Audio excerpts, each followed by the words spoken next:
got the laundry ready to go, but I'm gonna fuck off for a little bit right now and generate some seeds and see if we can't get that ideal Minecraft spawn. Or I will go Conan Exiles mode and just pop another coastal village and see how long I can manage that before all the villages get murdered. Holy crow! Wow. Okay, that is definitely a cliff and a cave. Um, yeah, I always love it when Minecraft gets a new update and stuff because it's always fun to explore the new elements in the game. That's why a lot of times I just kind of avoid patch notes. For the same reason why most times I avoid movie trailers. Although my son this morning hit me with two of them, which kind of piqued my curiosity. Although I'm not a big fan of either franchise much anymore, Transformers and Indiana Jones. And no, it wasn't because Indiana Jones, kind of biffed it hard time with the Kingdom of the Crystal Skull.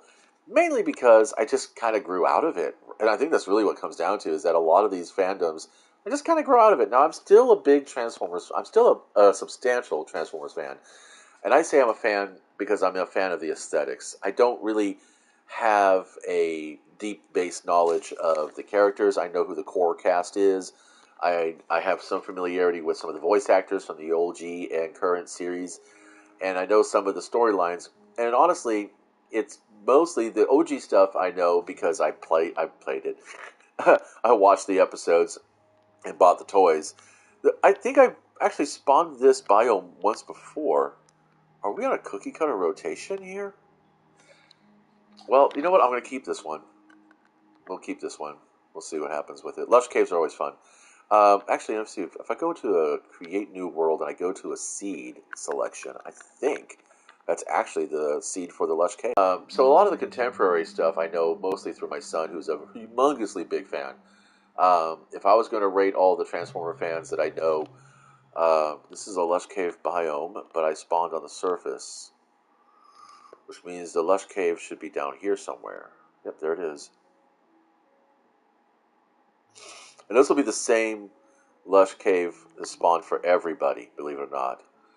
Each and every time I'll get the same biome. It's basically a preset, like a pre-constructed commander deck from Magic the Gathering. Well, that's not bad. There's my freebie iron. Free iron! Yay. I guess this doesn't count as a lush cave. I did think I spawned a lush cave, didn't I? Save and quit. Yeah, it says lush cave up there. Weird. In any case, that's not going to count towards the 5 random spawns. We're going to do the 5 random spawns like I do every day now that I can do. I didn't do it yesterday because I was busy with other things, which were far more fun. Had a lot of fun yesterday, actually. I'm sore as shit, though. Yes, I am Disney wasted. It's a good feeling.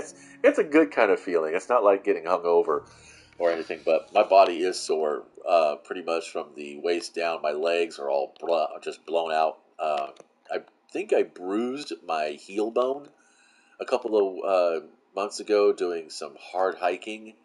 I'll admit it, I was angry and I was not wearing proper shoes, and I stomped for a good block and a half, concrete kind of situation, and yeah, paid the price for that. Don't ever, ever, ever take any Don't ever take any actions when you're feeling angry. You never make a decision when you're angry. You never make an action or make a move when you're angry.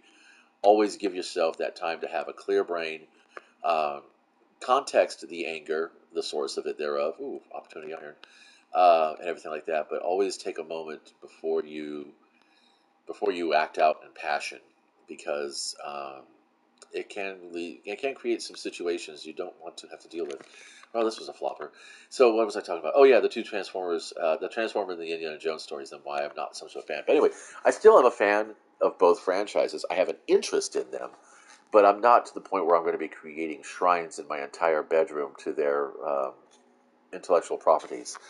I did get a bomber jacket, a leather bomber jacket, because Banana Republic became a thing at the time of the first movie, and I did buy into that aesthetic. I did want a fedora, but I have quickly realized that I need to go to a true haberdashery to get a proper fitted hat, because most of the stuff you can pull off the shelf, I don't have the head for or the face thereof.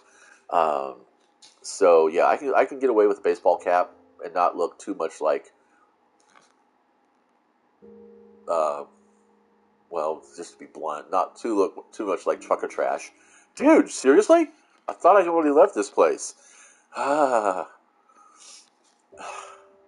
All right, so what do we have here? How many do we have? We have five yet? One, two, three, four, five, six. Okay, that's it. All garbage. Too bad.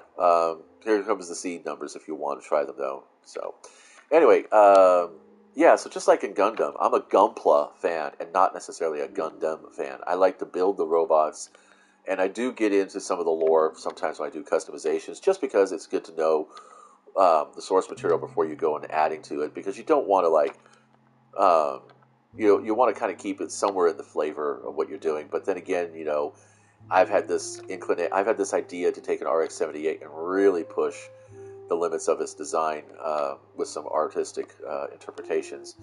But that's a topic for a time when I get confident enough to actually start filming crafting on my table. What the hell, game? And I'm not going to keep this cave because that's just I've had this seed already. This is bizarre that they spawn it. So anyway, yeah. So Gunpla fan, not necessarily a Mobile Suit Gundam fan. Although I did watch the Universal Century stuff and follow along with a lot of the history and lore of that, and not too familiar with all the characters, just the main ones, the ones that showed up in every episode, had major plot threads and things like that. I guess you could say I was a casual fan, but I'm a little bit more than a casual fan. I'm more of an aesthetic fan. I get into the aesthetics of it, the feels and textures and motivations of the designers who made the things. Like Sid Mead's design for the Turn 8 Gundam. I've heard when I first saw those, I was like, at the time, very young, and not quite familiar with who Sid Mead was, so I couldn't really appreciate where his industrial design theories came into play with the mobile suit, and then of course pushing that futuristic kind of interpretive look to what a mobile suit is. It almost feels like the story is drawn from the perspective of somebody who heard the legends of the Mobile Suit Gundam and just kind of like was just illustrating it from their perspective of what it was. Kind of like if I look at this map, I fill this map in, and it's like like when old sailors when old cartographers, not just sailors, when early cartographers would map an area, like say for instance there was a volcano over there on this map, that might show up as an actual fully drawn volcano out of scale, but large enough to cover the region of which that volcano could be seen from. So, like, say for instance, from here to like possibly way over there where that those acacia trees are, and if the volcano was right there, then on the map, this entire circle that you see in the top left hand corner would be the volcano, because that's the area in which you can actually see the volcano. Get what I'm saying?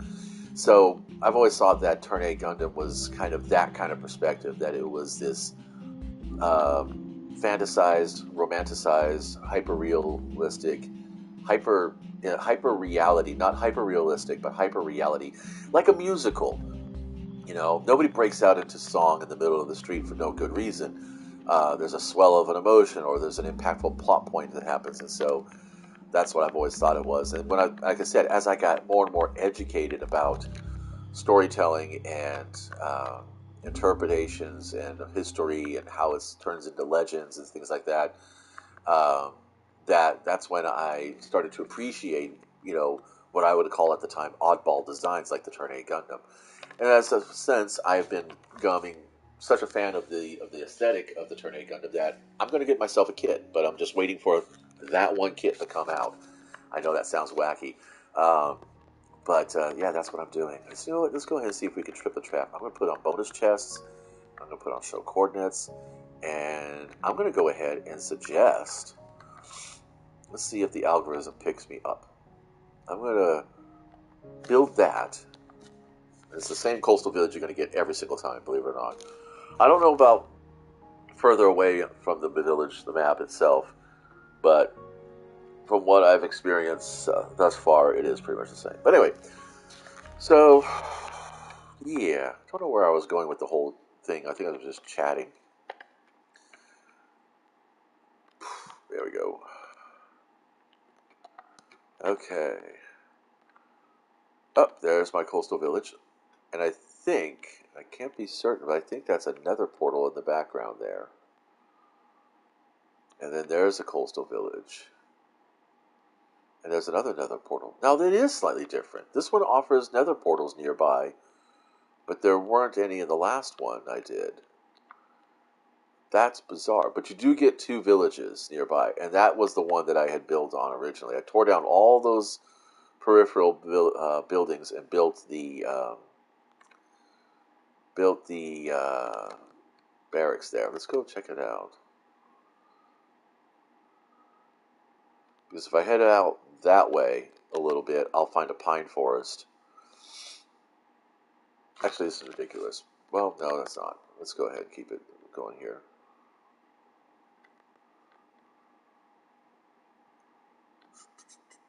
There should be like a little inland pond right over here, just over this. Yep, there it is. Little inland pond.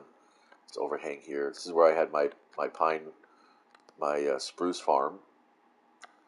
Yeah, that I don't remember there being another portal that close. That must be part of the update. So they did update the cookie cutters, the pre-constructeds. That's nice. That's actually pretty nice. I'm pleased with that. Still got to go to hell though to get blaze powder. That's gonna be a thing. Yeah. So what I had done was I pulled out all of these blocks, all of this right here, and I built this humongous like little fort right there. But basically, it was like a big giant mansion. Only I say big giant, but it was like 2 stories. Then I like graded all of this out, filled all that in, and created a farm up here, some multi gardens. So let's go ahead and let's create another one. Let's see what happens. See if there is some slight differences. And we're going to do the bonus chest. And we're going to do the coordinates. And we're going to pick the seed. We're going to pick the coastal village again. Hello? Ah.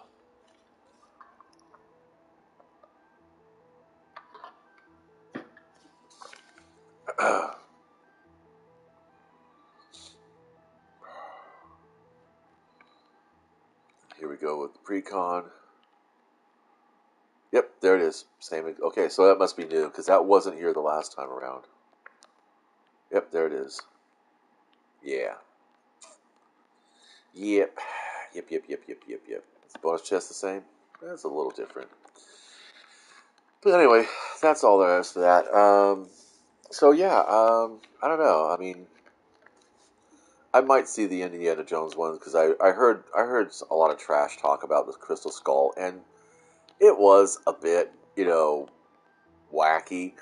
But honestly, you know, as a if you don't think about the plot holes too much of these stories, these are not movies meant for you to deep dive intellectually. It's not like you're reading, uh, a really good well written novel or anything. You're going to be amused. You're going with a date. You're going with some buds.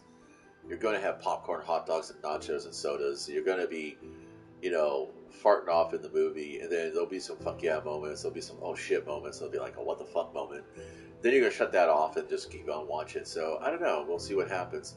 Um, the Indiana Jones property is directly under Disney control right now, which kind of gives me a little bit of concern because they haven't really been putting much of an effort into their productions. Um, they did really, really good with Andor. I was surprised by that series. I really liked it. They did really good with Mandalorian. They kind of just phoned it in. It felt like they phoned it in for Boba Fett, really. It felt the same way for She-Hulk and Hawkeye, and I didn't watch any of WandaVision because I'm just not into the characters. I'm not a big MCU fan. I like the Guardians of the Galaxy. I watched the Guardians of the Galaxy's holiday special. I really enjoyed it, but I am a fan of the Guardian Galaxies from the MCU. I know they are completely different from the comic books. So, yeah, just playing on the whole idea of, where you place your interest versus your fandoms. I've just never really been that kind of, fan. Um, except for, like, it's strange as fuck, too, because I got really into Fifth Element. I got and Luc Besson's work, and I was a fan of Mobius's art. Um, I got to be a fan of H.R. Giger's work when I liked the Alien and the Aliens films. Everything else after that, I was kind of like, we didn't need it. Really, we didn't need it. But studios want money, and directors and actors like to make money, so everybody likes money. Um, yeah, I don't know. I don't know how do you judge your fandom? How do you scale yourself and compare yourself with other people as far as what you consider to be a hardcore fan versus the casual fan or the aesthetic fan versus the fan who is just there to be entertained and enjoys the product, but is not like going to enshrine that IP in their living spaces. Um, yeah, I don't know. It's a kind of a weird situation. There's a lot of things that I'd be like, I would buy that. But then there's a lot of things where it's like, I don't really feel like buying it. And that's the thing is, I'll go to watch an Indiana Jones movie. I don't own any Indiana Jones product. My wife got me a Metal Earth kit of the Ark of the Covenant, and at first I was going to go ahead and just use it as a miniatures objective piece for a game. And then I was like, no, for the effort and time I'm going to spend putting that thing together and then weathering it to make it look like it fits in that environment, I might as well just go ahead and sculpt my own. And technically, yeah, I should. I would probably have more fun building my own than I would be making somebody else's kit. In regards to that particular item, I did build lots of Star Wars model kits. I think Star Wars was probably early Star Wars. Oh my God, did we get it? Are we here? Is this my new world? Just sitting here blabbering away, not really thinking about everything. And let's go take a look and see.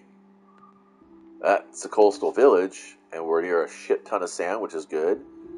We're not necessarily, we're not in a dry biome, which is even better. We're near a swamp. There's some ivy growing. We have prairie creatures. We have found it. I think we have found it. There's acacia. There's even a raider village out there, and there's a monster. There's a nether portal. That's good. And there's mushrooms. Okay, cool. Oh my God! Did I accidentally hit the seed spawn for Coastal Village? This is a big village. Let's go loot the gardens real quick before the farmers go in there and harvest everything and I don't get shit. It's just the one garden. It's carrots. That's nice. That's if I can get some nether wart and blaze rods, that's potions of night vision, which would be great for scouting the ocean and the deep dark. Wow. I think I found it, guys. That's amazing. I am super excited here. Let's go ahead and start growing that. That's 33 freaking carriage. 33 freaking carriage. Sweet. Let's go see what we got here for buildings. Sick. Yeah, so like I said, with Star Wars, I got familiar with the actors organically through years of just watching, documentaries and things like that. Didn't really connect or engage at the conventions with Star Wars because we didn't have something like that when I was a kid. Or at least I didn't have access to things like that when I was a kid. The closest I got access to a situation or environment like that was my local comic book shops, where we would sit around and we'd talk about, the latest movie that came out or the comics that are coming out for this particular, license and stuff like that, this IP. We didn't even call them IPs at the time. We just, movies, movie series and things like that. Okay, so that's ubiquitous. Yeah, I was, well, that's kind of cool. Got some leather. Probably take this. Get some high ground. I'll figure out where I want to put everything. Let's put this here. Is this another... Yeah, this is another library. Nice. A bunch of nerds live here. No brewing stands. Okay, no blacksmiths. That's fine. But we have a leather worker. Is this a toolsmith? That's a stonemason. Which is fine, because I mean, I have not actually really. I don't think I've ever actually played the stonemason economy. I've always just kind of defaulted to the Fletchers and the toolsmiths. You could probably actually be equitable as well. There's a lot of spread on this village. I would probably want to, I'm going to want to consolidate these guys. Okay, so let's get some high ground real quick. I do have to get the laundry started, so I'm not going to continue playing. But there's a swamp, which will be slimes. Yes. There's a garden and my farmer dude that I pilfered your shit. So I would say what we'll probably do is, I think I will go ahead and take the outer buildings, that group of buildings right there, and I will start, excuse me, wow, and I'll take all of those buildings there, that one there, that one there, possibly those down over here as well. And I'm going to move that all right into here. We'll make this into an actual fort. And the way I'll do that is, I think I'll go ahead and just build walls here and take that building down, or maybe use this one as my base of operation. I can use this one as my actual camp. And because then that way I'll have access to the garden and keep that. So I'll wall off. I'll go ahead, definitely. Take this one all down, take that one down, and just build right here in this corner, right here in this square, an actual fort. So it'll be 4 main towers or buildings with a common area in the middle, which I'll probably set up as a garden for the villagers to socialize in. Because I found that they produce better when they're social. I don't know if that's just my interpretation, my romanticization of the situation. Okay, well we are happy. I'm going to share the seed number for this one before we go. Yeah, it's a my world. It's a totally random spawn. You want to go see if lightning will strike twice? Let's first give you the seed number here. It's going to be at the bottom right hand corner of the screen. There you go. That's a big one. All right, we're going to back off, and then we're going to go ahead and see if lightning strikes twice here, or if I only caught lightning in a bottle.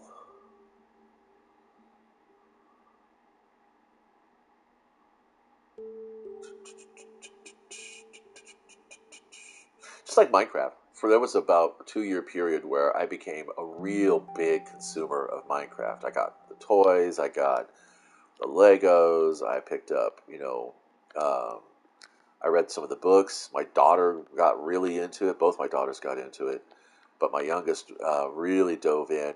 She got a bunch of the books for it. She reads some of the narrative stuff too. Okay, so that was lightning in a bottle.